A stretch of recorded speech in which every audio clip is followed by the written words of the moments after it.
Hello and welcome to the Visitor Pass tutorial. In this video, we'll show you how to use the Visitor Pass feature on your One app. Let's dive in. With Visitor Pass, you can conveniently provide secure access to your visitors for community entry doors and your suite. Easily manage visitor access, view detailed visitor logs of the passes you've created, and stay in control of your smart community security.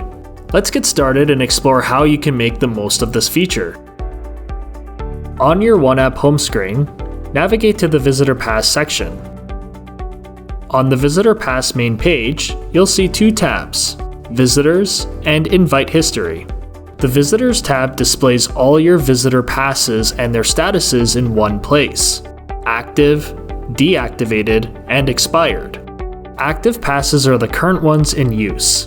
Deactivated passes are those you've deactivated yourself.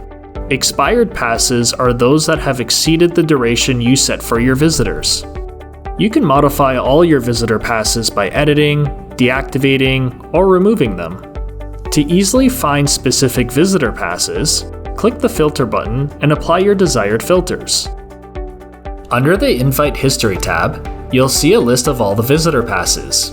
Here, you can view the details and filter them by status. Now that we're familiar with the homepage of Visitor Pass, let's invite a friend. Under the Visitors tab, click the plus icon to create a new pass. Enter your visitor's first and last name and their email address, then click Next. Here, you'll have a few options to decide the type of access to provide to your visitor. Access level refers to which areas you'd like your visitor to access. Lobby area usually means your building's main entrance. Click the tooltip to see which doors your visitor will have access to when selecting lobby area. Options may vary by community, so contact your property manager for more details. Suite door refers to your suite's entrance. For this example, let's choose both lobby area and suite door for our visitor. Under Access Schedule, you can choose between a temporary or a scheduled pass. A temporary pass grants your visitor access that will automatically be revoked once the pass expires. The start and end dates are mandatory, but the start and end times are optional. A scheduled pass allows you to set specific times for access, like a dog walker on Mondays and Thursdays between 10 a.m. and 12 p.m. You can also click Add More to create additional schedules for the same visitor. For now, let's send a temporary pass to our visitor by selecting the days and times we want this pass to be active. Once filled, click Next. On the review screen, you'll see a summary of the visitor pass. You can always click the back button to make adjustments. Once confirmed, click Done. Once done, your visitor will receive an email inviting them to sign up or log in to retrieve their visitor pass. Please note, this email will expire in 12 hours. If the visitor hasn't accepted the invite within that time, it will need to be resent.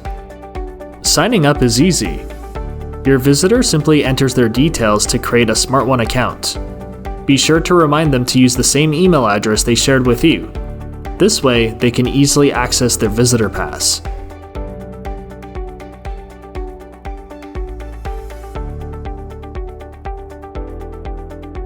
After confirming their email, they'll receive a second email with a link to their visitor pass on a web page. The visitor pass displays their access window and options to unlock doors based on the settings we selected when creating the pass. Now that your visitor has confirmed their email address and accepted their pass, you can see the visitor pass on the main screen of the feature. The pass will be listed along with its status, ensuring you can easily keep track of all your active, deactivated, and expired passes. And that's all there is to creating a visitor pass. We hope you enjoy seamlessly inviting your visitors to your new home and community in a secure and convenient way. If you're curious to see our other videos or require any support, please check the description below for the relevant links. Thanks for tuning in, and we'll see you next time.